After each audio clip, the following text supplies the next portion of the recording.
confident, so I imagine that she'll give it her all anyway, so even if she has to work at Hell Pizza for the rest of her life, I'm sure she'll try. He's definitely got what it takes. Everything he puts his mind to, he seems to win, so I'm putting my money on Mo. I think he's probably in it to win it, but just because he enjoys it as well, like you can see what you can't really see on stage because he's not the most emotive person in the world, but he loves it deep down. There's always an element that he thinks that he would like to win and that he could possibly, but yeah, I think he just really enjoys doing that and making people laugh. Oh, all the best, because he's shit carpenter.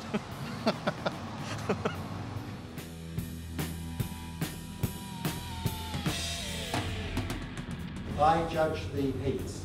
I don't have to know if you're funny, because I invite and charge people the privilege of coming in here each night and telling me you're funny or not. You move forward by making people out here laugh. There's probably nowhere else in the world that you can move into the top comedy club straight away and be able to go just straight in and go up on stage. And that's the other thing that I really like about comedy, that it has no rules and it's total freedom. It doesn't have any you can do this, you can't do that type thing. One thing I've noticed that people do when they're up here on stage is they drink water. You know, that's quite a good time waster. But then I thought, nah, I can do one better than that.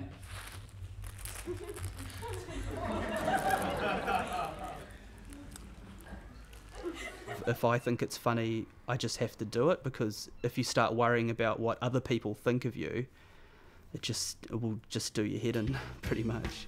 Yeah, I'd like to win it. It took me a while to realise that this was actually what I wanted to do at first. I was like, yeah, I'm just giving this a go, I'm feeling this out. But this year I've just come back into it like, yeah, I want to do this, I want to get paid to do this someday, and winning the competition would be an awesome ticket to doing that, yeah. He'll be great, because he's got great stage presence, and that's like so much of it already. He's not got that nervous stuff that somebody who's not new to stage will have, because he's so used to being on stage, and he's very funny. I don't know if you heard, but there was a new star sign, only in effect if you were born 2009 and later. What does it say? Just like, you know, like, in this month you can expect to start taking your first steps or speaking in medium to small length sentences. I think Eli is looking for the experience that he'll gain from it and like furthering himself to do better, as well as, I don't know, being game for whatever comes up. I reckon I can be better than all the boys up there. If I try hard enough, I think I can beat them. She showed straight away that she's a very intelligent, intense performer, and into the craft of comedy because she likes to write. My dad used to write, just as a hobby, and we went back to England for his funeral, and while we were over there, my mother found the manuscript of a book that he'd started writing about 40 years ago. Naomi decided she wanted to finish the book, so she brought the manuscript back over here and finished the book, and we published it for her, didn't we? Yep. And then put it out for sale to the schools and the libraries. It's all around the country in libraries at the moment. I'm English, in case you hadn't noticed already, which is unlikely because on mic I sound like Harry Potter had a sex change. If she decides that she wants to do something, yeah, there's not a lot that's going to stop her. She sets her mind on something and she just goes for it. I'm going to try my best to sort of give a good performance. Will I win it? I don't know. It'd be cool to win it. It'd definitely be cool. He doesn't have anybody that kind of is in the same genre of comedy, if that makes any sense. Like, yeah, he's doing his own thing. He's got a different style to everybody else. As soon as you start comparing yourself to other comedians and sort of what they do, you start to sort of fall down a little bit. You lose a lot of what you could be. Your style, your sort of some nuances that make you sort of a unique comedian. I'm just trying to sort of do the best work that I can do. I get jealous of you white people in your happy relationships. You know, I see you walking around, you know, holding hands, happy. Not even walking, floating. That's how happy you are. You're floating.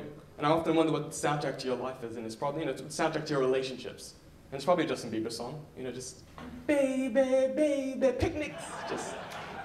I don't want to be cocky, and it's hard because me and Mo are pretty confident, but I definitely think he's gonna take it out. I mean, there's obviously guys there better than me. You've got to admit that, but it depends what they're looking for. I'm hoping my stage presence and the way I present myself and deliver my material will get me quite far, as opposed to maybe the content of the material is a bit dark, but somebody's got to be dark, somebody's got to be different to everybody else. It's a new laptop. The last one I had was actually second hand. I bought it from an HIV/AIDS charity. It came with a real nasty virus. And then 3 months later, the f***er died on me.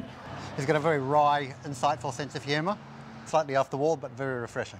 What I like to see in the finals is a range of comedy. I just don't want 10 or so performers all doing roughly the same thing. That doesn't help the judges at all. So just keep on doing what you're doing, have a lot of fun on stage, and then the judges will pick up on that. But the overriding thing is which is the funniest one on the night. It's whether they like you or they don't, and if they don't like a joke you do, they're quiet, and that is just horrifying. It's pretty nerve-wracking being in a different venue. I like to know what it's like on that particular stage before I go up. One person is going to win, so and that doesn't technically make the rest of his losers, but it kind of does. Ladies and gentlemen.